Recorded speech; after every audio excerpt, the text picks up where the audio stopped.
Assalomu alaykum hammaga. Barchangizga kirib kelgan yangilaringiz bilan tabriklayman. Ilohim barchaga ushbu yil xayr va barakatli bo'lsin.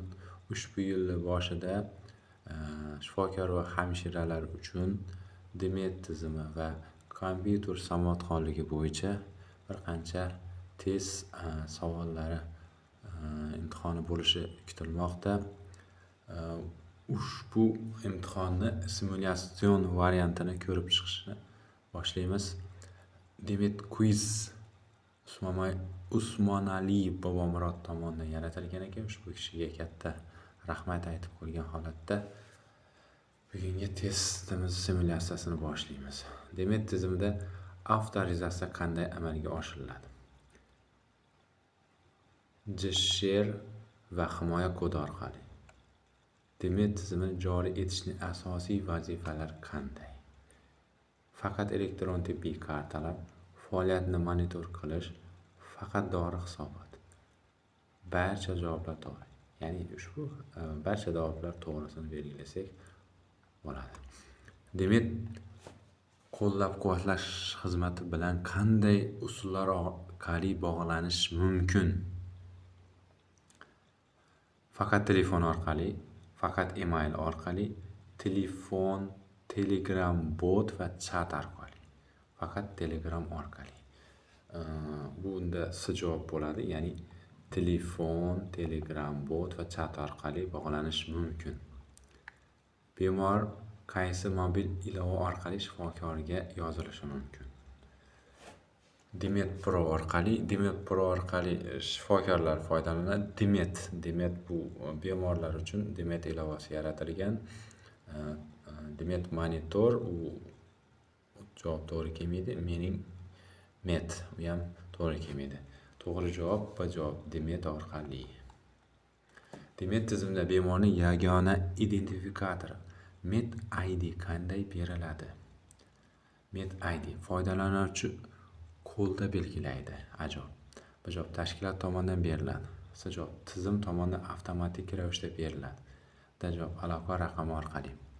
Bu yerda to'g'ri javob tizim tomonidan avtomatik ravishda beriladi. Bemor o'zini poliklinika mustaqil ravishda biriktirishi mumkinmi? A javob yo'q. B javob faoliyat shifokor tomonidan qilinadi. C javob ha, mobil ilova yoki MyGo orqali. D javob faqat ma'muriyat orqali. To'g'ri javob bu yerda ha, mobil ilova yoki MyGo orqali. Demet tizimida rasmiy hujjat aylanishi reyestr sifatida qaysi internet manba ishlatiladi? A javob Demet.uz orqali, B javob Doc Demet.uz orqali, C javob Gov.uz, D javob portal Demet.uz. Bu yerda to'g'ri javob hujjat dokument inglizcha bo'ladi. Doc Demet.uz orqali. Demet tizimida qanday maxfiylik turi mavjud? Demet tizimidagi A javob foydalanuvchi darajasi, B javob hamshira darajasi, C javob admin darajasi, D javob shifokor darajasidagi maxfiylik. Bu yerda to'g'ri javob shifokor darajasidagi maxfiylik.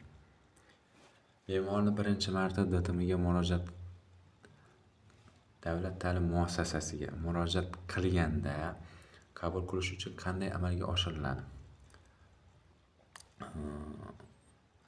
A javob faoliyat orqali, B javob familiya ismi sharifi Met ID bo'yicha, C javob pasport orqali, D javob telefon orqali. Bu yerda to'g'ri javob familiya ismi sharifi Met ID bo'yicha. Bemorni qayta qabulga yozish uchun qanday ma'lumotlar zarur? A javob familiya ismi sharifi, B javob Met ID tug'ilganlik guvohnomasi pasport, C javob yagona J-Share, D javob faqat telefon. Adashmasam bu yerda Met ID tug'ilganlik guvohnomasi pasport. Birinchi tashrif payti bemorning rasmini qanday to'g'ri olish kerak? Faqat skaner qildirish, mobil ga foto qo'yib yuborish, C javob faqat admin orqali yuklash. D javob barcha javoblar to'g'ri. Adashmasam bu yerda barcha javoblar to'g'ri bo'lishi kerak. Hujjatlarni yo'q bemorni ko'shishda qaysi maydonlarni to'ldirish kerak? Javob: familiya ismi sharifi, tug'ilgan sana, jins. B javob: familiya ismi sharifi, pasport, telefon. S javob: faqat JSHR. D javob: faoliyat tarifi. Endi bu yerda hujjati yo'q bemorni familiya ismi sharifi, tug'ilgan sanasi, jinsini kiritish orqali javob to'g'ri bo'lishi kerak. Tizimda xorijiy bemor no-rezidentni qidirish qanday ma'lumotlar bo'yicha amalga oshiriladi? A javob: JSHR bo'yicha. B javob: telefon raqami bo'yicha. S javob: pasport ma'lumotlari bo'yicha. D javob: email. Pasport ma'lumotlari bo'yicha to'g'ri bo'ladi. Qabul aktiv bo'lim bemorning qanday statuslari mavjud? Faqat navbatda, taklif qilingan, qabulda va navbatda. S javob: faqat ko'rikda, yopiq, ochiq. Bu yerda to'g'ri javob qabul aktiv bo'lganda, bemor taklif qilingan, qabulda, navbatda javob to'g'ri bo'lishi kerak.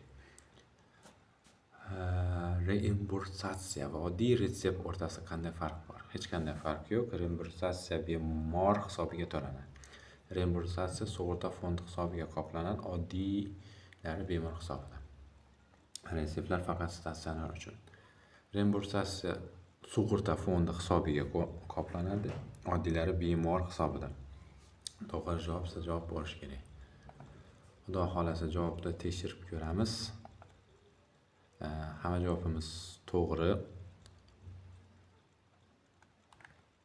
Videomiz manfaatli bo'lgan bo'lsa, xursand bo'lamiz. Rahmat e'tiborlaringiz uchun.